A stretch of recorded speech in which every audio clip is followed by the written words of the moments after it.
Westerville artist Anita Miller is at it again. Back to her basement where 3 years ago, really handsome guy, the magic began.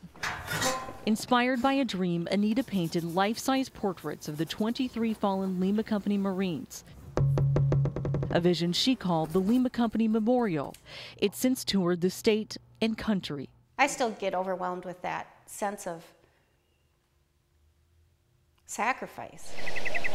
She's now renovated her studio, has a new dog, and this summer, a new mission. Bear Stewart, Kevin Warangi, and Brad Harper. The Lima Company Memorial was never complete. I knew about these 3 guys who had died in the same explosion on August 3rd. And it really bothered me that they died with the other guys and that one of them was local. Brad Harper, a native of Dresden, Ohio, was based out of Virginia Beach, but took an assignment with Lima Company that dark day. He was a policeman and he was married and he loved dogs, a very soft heart. On the 5th anniversary of their deaths, Anita decided she could no longer leave Brad or the 2 others behind. So once again in her studio, she's no longer alone. When I saw his mom, then it was like, oh yeah, those are the eyes. I wanted to make sure she had them right. Janet and Steve Harper wish time could heal wounds. And a lot of people say, you know, it's been almost 5 years, and are you over it yet? And well, you never get over it. It changes your life forever, and there's always something missing. A room crammed with his son's memories still can't fill an empty heart. Steve Harper saved his son's police badge, even his shoes.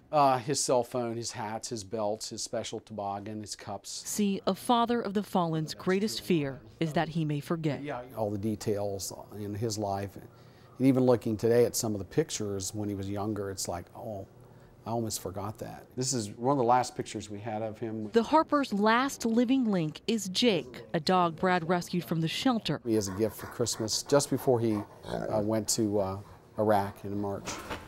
That is until Anita picked up her brush. It's not just a painting, it's an experience. I know it'll be quite emotional. The new portraits will be on display not far from Brad's hometown in Zanesville's Seacrest Auditorium, right beside the 23 fallen members of Lima Company.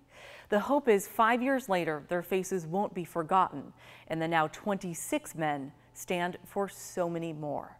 It's a sacrifice now understood when Anita adds the final glint in Brad Harper's eye. Once their eyes are really in there, I can have this dialogue. But her work speaks for itself. 5 years or 50 years, the Marines who died will always be remembered by her timeless salute. I'm sort of bringing them back to their families and to the public again.